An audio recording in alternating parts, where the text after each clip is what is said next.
Breza zacu. Let us open up our Bibles.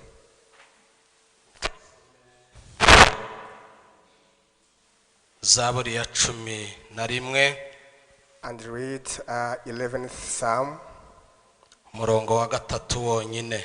verse 3.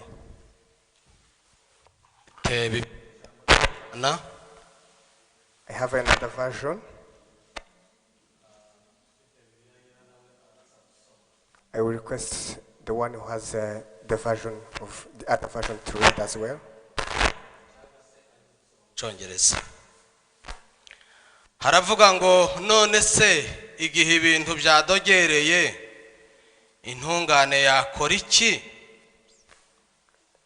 Reka nsubiremo.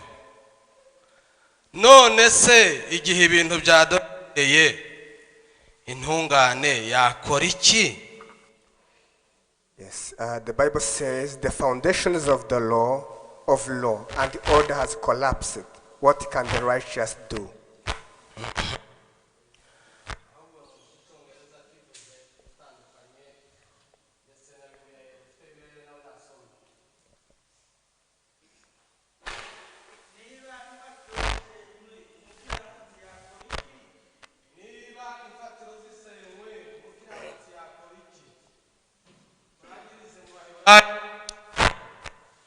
Let's also read from Hebrews Igice 10 chapter 10.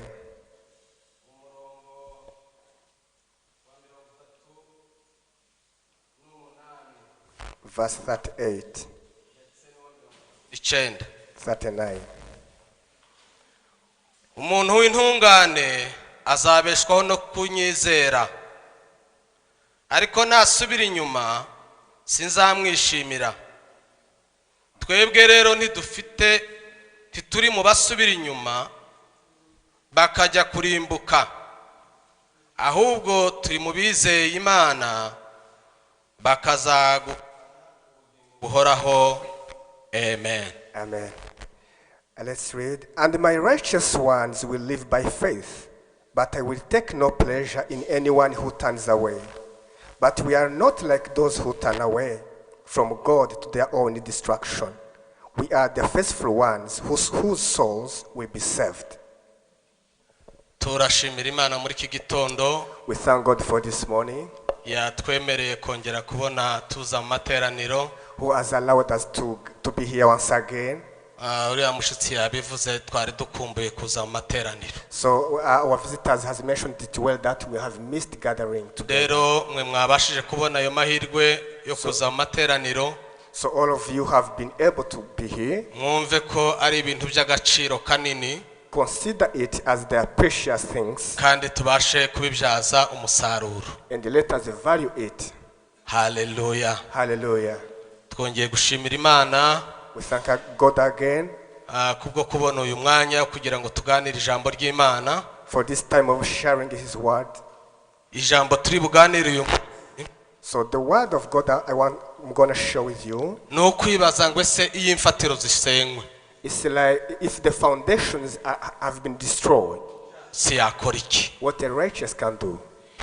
Shingikirijeho If those you are relying on have been destroyed, wewe what can you do as a righteous person? bya bindi waruzi ko ari imbaraga Those you considered as your strength, iyo bisenyutse when they are no longer there, wewe wakora iki? what can you do?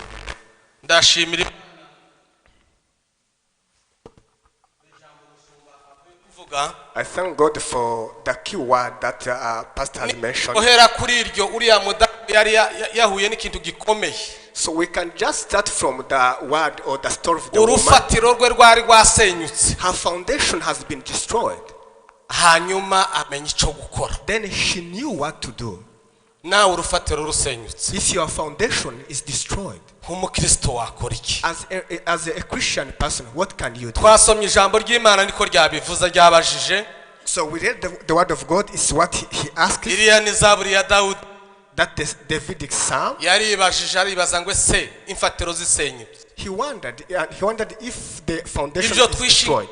senyu what we rely on is when what we rely on is wewe destroyed. nk'umukiranutsi wakora iki? You as a righteous person, what can you do? Wanditse igitabo cy'Abaheburayo asa n'umusubizo. So the author to the Hebrew is like he asked him, kuko Bibiliya yose iruzuzanya. because the Bible complements from arandika aravuga ngo umukiranutsi wanjye he said, my righteous azabeshwaho no kwizera shall live by faith. ariko ngo nasubira inyuma But if he turns away, umutima wanjye ntuzamwishimira. I will take no pleasure with him. ariko aravuga ngo ariko twebwe ntidufite gusubira inyuma ngo But turimbuke, he says we don't belong to those who turn away, ubwo ngo kwizera but we have faith kugira ngo dukize ubugingo bwacu to save our souls, ndi tubashe kububona. so that we may gain it. Hallelujah. Hallelujah.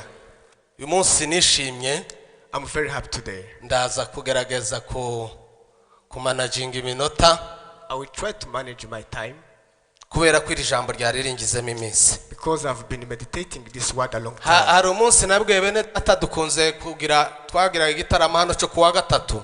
Sometime I told my friend whom we gather here on ndababwira Thursday, ngo iyo tuza kumenya ko igizabura, I told him if we knew that we are going to miss this gathering, tuza kubimenya ko amateraniro azabura, if we knew we miss gathering together, twarabwiye abantu uburyo bitegura mu materaniro azaba adahari. we should have prepared people. ariko kubera ko ibintu byinshi twagiye tubivuga bizwi, But because we had mentioned it early, kandi abenshi ari abakristo bamaze gukomera bafite icyo gukora, and we know most of us are Christians and they know what tekereza to do. ko abenshi bagize icyo bakora mu gihe badate. I think so many of us did something. ariko hari n'abandi batigeze bagira icyo bakora. Some others didn't know what to do. hari abantu bamwe guhamagara ari cyumweru, I called some people on Sunday rero kugo yagenze gute, and asked him how the services from home went. umwe arambwira ngo harya ni ku cyumweru. Some answered, oh, is it today Sunday? ngo reka duhamagara abana ngo dusenge. Well, let's call children and now we can start our service. ndi narabahamagaye nkumva batera. But I called some others and they had services. ikintu cya mbere umukiranutsi agomba gukora The first thing that a righteous can do ni ukwizera Imana. is to believe and trust God. Hallelujah. Hallelujah. kandi uku kwizera tugiye kuvuga mu kanya gato And this faith we are going to talk just a little ni while. ukwizera k'ubuzima bwawe bwose. It's a lifetime faith. iyo turi kwizera, When we talk about faith, kugira nk'amashami nk'ane mvuga yo gusa, it has like 4 branches that I cyangwa want to mention, inzego enye zo kwizera. or just 4 stages of faith. urwego rwa mbere ni ukwizera wake nk'umwami n'umukiza wawe. The first stage is to receive faith that saves you.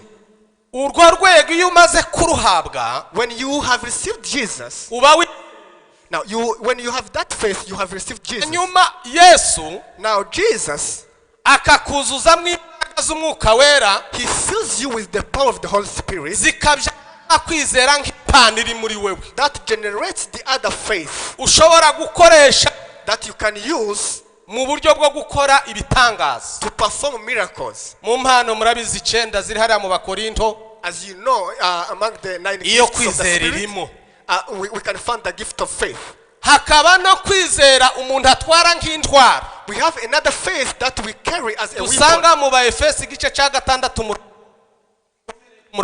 6 ku murongo wa nk'intwaro 7, That we found among the weapons of God, or the armors of God, found in Ephesians chapter 10. verse. muri izo ntwaro 7 harimo iyo kwizera. Among those armors of God, we found the armor of faith. hanyuma hakaba no kwizera ugendana mu buzima bwawe, Now there is another faith that you live or you live on, bushobora kubyara umusaruro umwanya uwo ari wo wose. that you can use in time.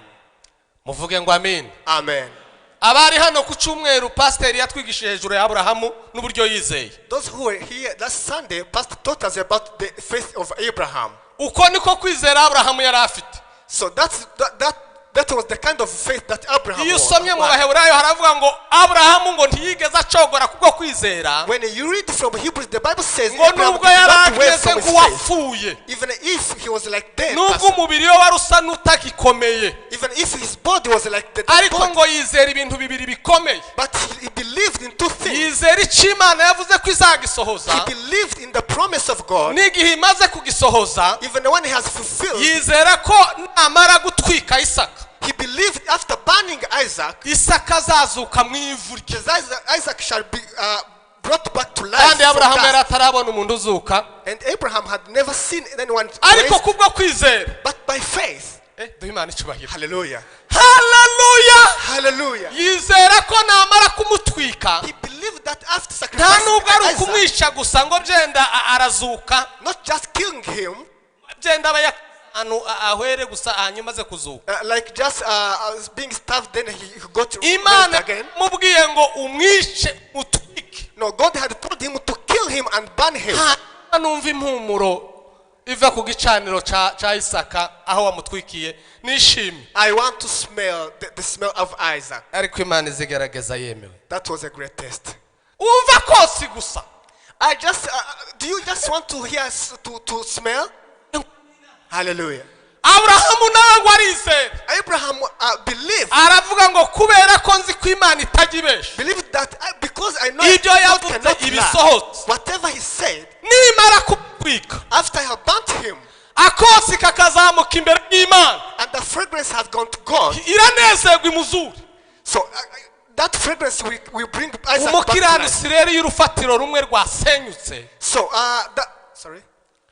umukiranutsi y'urufatiro rumwe rwasenyutse so now if one of the foundations of the righteous has been destroyed, Abrahamu urufatiro rwari rwasenyutse kubura Isaka so Abraham, that was like one of the foundation of Abraham that has been destroyed, ariko kubwo kwizera but because of faith amugarurirwa ari muzima he was brought back to life. haleluya Hallelujah. iyo imfatiro zisenyutse When the foundations are destroyed, ikintu ca mbere umukiranutsi agomba gukora the first thing you have to do, ni ukugirira Imana icyizere you have to trust God. amen Hallelujah.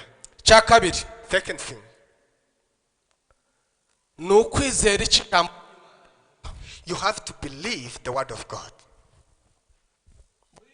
Imana niryo ryuzuyemo amasezerano yose You know, the word of God contains all the promises of God. kandi ayo masezerano And all those promises ntajya ahinduka never change. umuririmbyi wo mu ndirimbo z'agakiza yaravuze ngo amasezerano yose uko Imana yatanga Yes, the singer said all the promises that God gives, yakomejwe n'amaraso ya Yesu they are sealed by the blood of Jesus. isi ngo nubwo yavaho Even if the world can be removed ijuru rikavaho and the heavens are removed, uwizera azahagarara muri ayo masezerano anyone who believes shall get those promises. ni mube nk'ababikurura mu buryo busanzwe Please try to think about that in the logical way. isi ivuyeho If the world is removed, ijuru rikavaho the heaven is removed, twosigara so where can we stay? mube nk'abatekereza Think about that. isi bakayizinga ijuru bakarizinga If the world is removed and the heaven is removed, ni twosigara so where can we stay? tufate nko mu kirere aco sinze ko twogifatamo I think we are just like in the sky. ariko uyu muririmbyi aravuga ngo uwizera ayo masezerano But this person said, if you nubwo believe the isi promises, yavaho even if the earth is removed, ijuru rikavaho the heaven is removed, yizera icya kindi Imana yamuvuze just believe what God has said. Yosefu yageze ahantu nk'aho abona ko ibintu birangiye I think Joseph reached the place where he felt everything was bamaze removed. kumufata bamutaye mu rwobo They had thrown him in the pit. ndetse banamugurishije They have even sold him. agera no kwa Potifari Yeah, he reached to the Potiphar. aranafungwa He was jailed.